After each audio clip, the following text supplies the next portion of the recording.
18 நாட்கள் நடைபெற்ற மகாபாரத போரிலே பல வில்வித்தை வீரர்கள் பங்கெடுத்துக் கொண்டார்கள். பல அஸ்திரங்களை செலுத்தினார்கள்.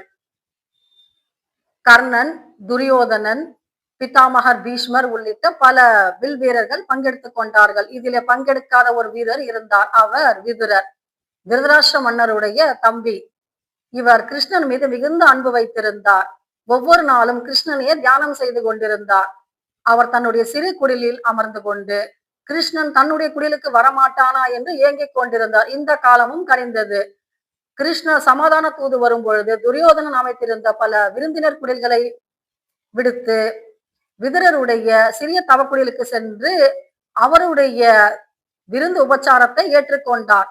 மறுநாள் சபையிலே வந்து துரியோதனிடம் கேட்கின்றாராம் கிருஷ்ண பரமாத்மா, துரியோதனா, இந்த அதர்ம போரை நிறுத்துவாயாக, பஞ்சபாண்டவருக்கு உரிய பங்கை வழங்க என்று சொல்லும் பொழுது துரியோதனன் மறுத்து விட்டான்.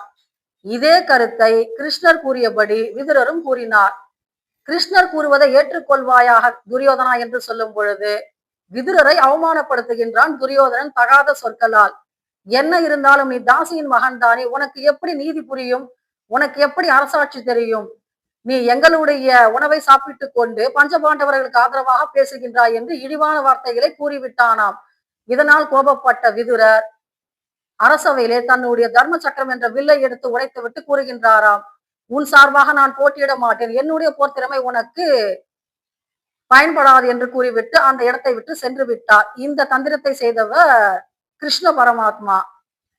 விதுருடைய கையில் இருக்கக்கூடியது மகாவிஷ்ணுவினுடைய தர்ம சக்கரம் என்ற வில். அந்த வில்லை கொண்டு அவர் போரிட்டிருந்தால் சர்வ நிச்சயமாக பஞ்சபாண்டவர்கள் தோற்று விடுவார்கள். இப்படி அவரை போரிலிருந்து விலக்கியது மட்டுமல்லாமல் அவருடைய கரங்களை இரத்தக்கரை படியாமல் தடுத்த பெருமைக்கும் உரியவர் கிருஷ்ண பரமாத்மா. இப்படி மகாபாரதத்தின் ஒவ்வொரு இடத்திலும் கிருஷ்ண பரமாத்மா சூத்திரத்தாரியாக செயல்பட்டு தர்மத்தை நிலைநாட்டினார். இறுதியில் தர்மம் வெல்ல உதவியாக இருந்தார்.